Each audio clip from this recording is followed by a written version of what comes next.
সরকার curfew পুরোপুরি তুলে না নেওয়া পর্যন্ত ঢাকা এলিভেটেড এক্সপ্রেসওয়ে জনসাধারণের জন্য বন্ধ থাকবে।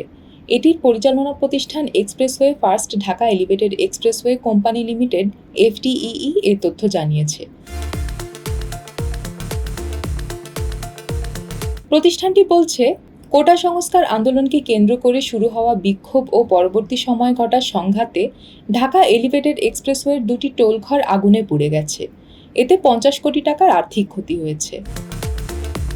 এক্সপ্রেসওয়ে বিদেশি প্রতিষ্ঠান পরিচালনা করছে। কারফিউ পুরোপুরি না ওঠা পর্যন্ত এক্সপ্রেসওয়ে বন্ধ রাখার সিদ্ধান্ত নিয়েছে এফটিইই। এক্সপ্রেসওয়ে চালু করার জন্য সরকারের কাছে নিরাপত্তা চেয়েছে প্রতিষ্ঠানটি। কারফিউ পুরোপুরি উঠে গেলে বনানী ও মহাখালী ছাড়া বাকি অংশ যান চলাচলের জন্য খুলে দেওয়া হবে। গত ১৮ জুলাই রাত ৮:৩০টায় শত শত লোক বনানী টোলঘরে হামলা চালায়। তাদের মধ্যে একদল শীতাতপ নিয়ন্ত্রক যন্ত্র খুলে নিয়ে যায়, কেউ কম্পিউটার ক্যামেরা নিয়ে যায়, আরেক দল আগুন লাগিয়ে দেয়। আগুনের টোল বুথ, ছাউনি ও সিস্টেম সম্পূর্ণ পুড়ে গেছে। আর ১৯ জুলাই বিকেল ৫:৩০টার দিকে মহাখালী টোলঘরে আগুন লাগিয়ে দেওয়া হয়। দুটি ঘটনায় সংশ্লিষ্ট থানায় অভিযোগ করা হয়েছে।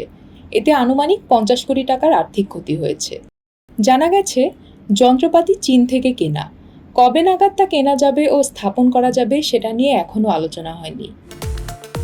মহাখালীতে যান চলাচল কম, বনানী থেকে অনেক বেশি যান চলাচল হয়।